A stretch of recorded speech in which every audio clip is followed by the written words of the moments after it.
Hi,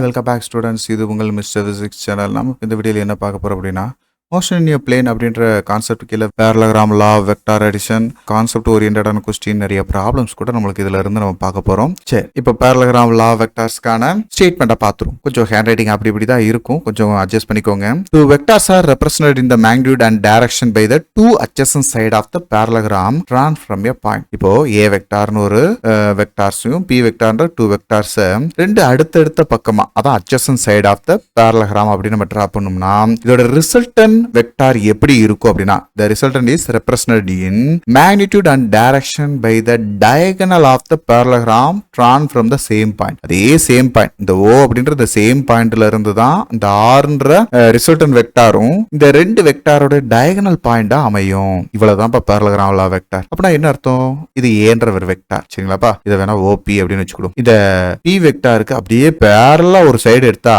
அதோட magnitude value சேமா தான் இருக்கும் இல்லையாப்பா? ஆமா, இது என்ன ஹைட் இருக்கோ அதே தான் இங்கே இருக்க போகுது. அப்போ இந்த இடத்த வேணா நான் Qன்னு எடுத்துக்கிறேன். OP Qன்னு எடுத்தாச்சு. இந்த பாயிண்ட் வேணா Sன்னு எடுத்துக்கணும். இப்போ கவனிச்சு பாருங்களேன், இந்த டிஸ்டன்ஸ் யாரும் இல்ல, A வெக்டாருக்கு ஈக்குவலா இருக்கக்கூடிய பேரலல் சைடு, சரிங்களா? இதுக்கு நம்ம ஃபர்ஸ்ட் நம்ம என்ன செய்வோம், ஒரு பெர்பெண்டிகுலர் லைன் டிரா பண்ணி PN அப்படின்றத வச்சு நம்ம இந்த இடத்துல ஒரு தீட்டா அப்படின்றத வச்சு நம்ம இதுக்கு ஒரு ரிசல்டன் வேல்யூ மேக்னிடியூட் வேல்யூவும் டைரக்ஷனும் கண்டுபிடிச்சோம் அப்படின்னா என்ன கிடைக்கும்? இந்த தீட்டா ஆங்கிளும் இந்த தீட்டா ஆங்கிளும் ஒண்ணுப்பா, இந்த தீட்டா ஆங்கிளும் இந்த தீட்டா ஆங்கிளும் ஒன்னா இருக்கும், சரிங்களா? அப்படி பார்க்கும்போது நம்மளுக்கு ரிசல்டன் மேக்னிடியூட் வேல்யூ அப்படின்றது ரிசல்டன்ட் மேக்னிடியூட் வேல்யூ அப்படின்றது இப்படி கிடைக்கும். R = √A squared plus P squared plus 2AB cos theta. அதே மாதிரி ரிசல்டன்ட் டைரக்ஷன் அப்படின்றது நம்மளுக்கு இப்படி கிடைக்கும், சரிங்களா? ஸோ இப்போ உங்களுக்கு இந்த ஸ்டேட்மெண்ட் எல்லாரும் புரிஞ்சிருச்சா? சரி, இப்போ நம்ம இந்த parallelogram law vector addition எதுக்காக பார்க்குறோம் அப்படின்னா இந்த triangle law vector additionக்கும் parallelogram law vector additionக்கும் same resultant magnitude and direction இருக்கும்போது இதை வச்சு நம்ம 3 ஸ்பெஷல் கேஸ் படிக்க போகிறோம். என்ன special case? First one thing, it is perpendicular to each other. The two vectors அப்படின்னு நம்ம பார்த்தோம்லப்பா, இந்த two vectors A vector and B vectors அப்படின்றது இந்த ரெண்டு ஒன்னுக்கு ஒன்னு மியூச்சுவலி பெர்பெண்டிகுலர் டு ஈச் அதரா இருந்துச்சுன்னா, பெர்பெண்டிகுலர் டு ஈச் அதர்னா எப்படிப்பா? A வெக்டார் இப்படி இருக்குன்னு வச்சுக்கிறோம், இந்த B வெக்டார் இப்படி இருக்குன்னு வச்சுக்கிறோம். ஸோ இந்த ரெண்டுக்கான இடையில இருக்கக்கூடிய இந்த ஆங்கிள் தீட்டா அப்படின்றது 90 டிகிரியா இருக்கும். அப்போ ஃபர்ஸ்ட் தீட்டா ஈக்குவல் டு 90 டிகிரியா இருந்துச்சுன்னா காஸ் 90 என்னது? காஸ் 90 என்னதுப்பா? 0. காஸ் 90 0, சைன் 90 என்னவா இருக்கும்? 1 இருக்கும், சரிங்களாப்பா? ஸோ இதை அப்படியே சப்ஸ்டிட் பண்ணுமா இந்த ஈக்குவேஷன்ல? இந்த ரிசல்டன் மேக்னிடியூட் வேல்யூ எப்படி இருக்கும்? R எப்படி இருக்குன்னு பாருங்க.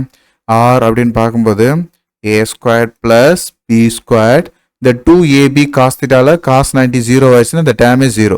ஸோ அதனால இந்த வேல்யூ எப்படி இருக்கும்? √A squared plus P squared இருக்கும். இதான் இதோட ரிசல்டன் மேக்னிடியூட் வேல்யூ.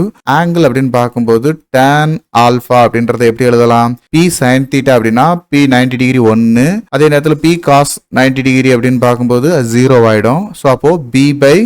ஸோ இதுதான்ப்பா 90 டிகிரி கண்டிஷன், அதாவது ரெண்டு வெக்டாரும் ஒன்றுக்கு ஒன்று பெர்பெண்டிகுலரா இருந்தா. அடுத்து ரெண்டாவது கதையை பாருங்களேன். Two vectors A vector and P vector ரெண்டுமே எப்படி இருக்குன்னா parallel to each other இருக்குன்னு வச்சுக்கணும். parallel to each other அப்படின்னா ஒன்றுக்கு ஒன்று சேமா இருக்கு. A வெக்டாரும் B வெக்டாரும் இதுதான் முத இனிஷியலா பார்த்த அடிஷன் இல்லையா? ரெண்டு சேம் டைரக்ஷன்ல இருக்கு. ஸோ இந்த angle theta equal to 0 degree. Theta 0 டிகிரினா காஸ் 0 அப்படின்றது 1, சைன் 0 அப்படின்றது 0, சரிங்களாப்பா? அப்போ இந்த ரிசல்டன் மேக்னிடியூட் வேல்யூ ஆர்ன்றது எப்படி இருக்கும் அப்படின்னா A squared plus P squared plus 2AB இருக்கும். ஏன்னா காஸ் 0 இங்கே 1ன்னு சொல்லிட்டீங்க. அப்போ இந்த 2ABன்ற டேர்மில் நம்மளுக்கு மல்டிபிள் பண்ணும்போது 1 மல்டிபிள் பண்ணும்போது அதே தான் வரப்போகுது.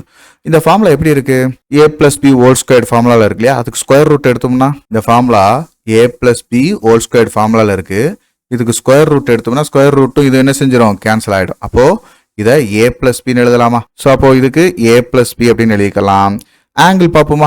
ஆங்கிள் tan ஆல்ஃபா அப்படின்னு பார்க்கும்போது sin 0 நியூமரேட்டர்ல ஆயிடுச்சு அப்படின்னாலே ஹோல் டேர்ம் 0 தான்.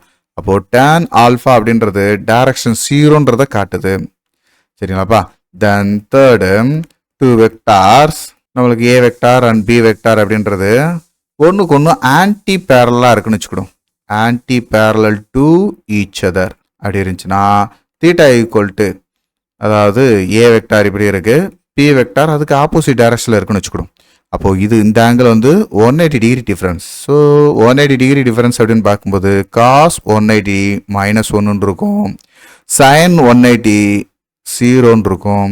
ஸோ இதை இங்கே சப்ஸ்டிட் பண்ணோம்னா R equal to √a² + b² + 2ab.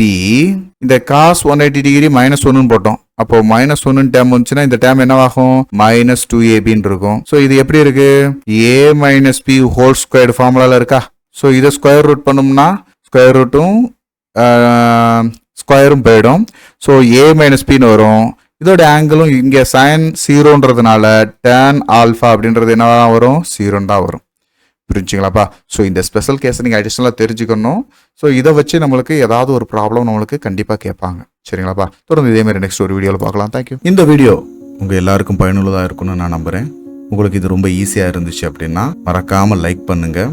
நம்ம மிஸ்டர் ஃபிசிக்ஸ் சேனலை சப்ஸ்கிரைப் பண்ணுங்கள். உங்களுடைய நண்பர்களுக்கும் ஷேர் பண்ணுங்கள். நம்மளுடைய தொடர்ந்து எல்லா வீடியோக்களும் உங்களுக்கு வரணும் அப்படின்னா நம்ம நோட்டிஃபிகேஷனில் ஆல் அப்படின்ற ஆப்ஷனோட கிளிக் பண்ணுங்கள். தேங்க்யூ.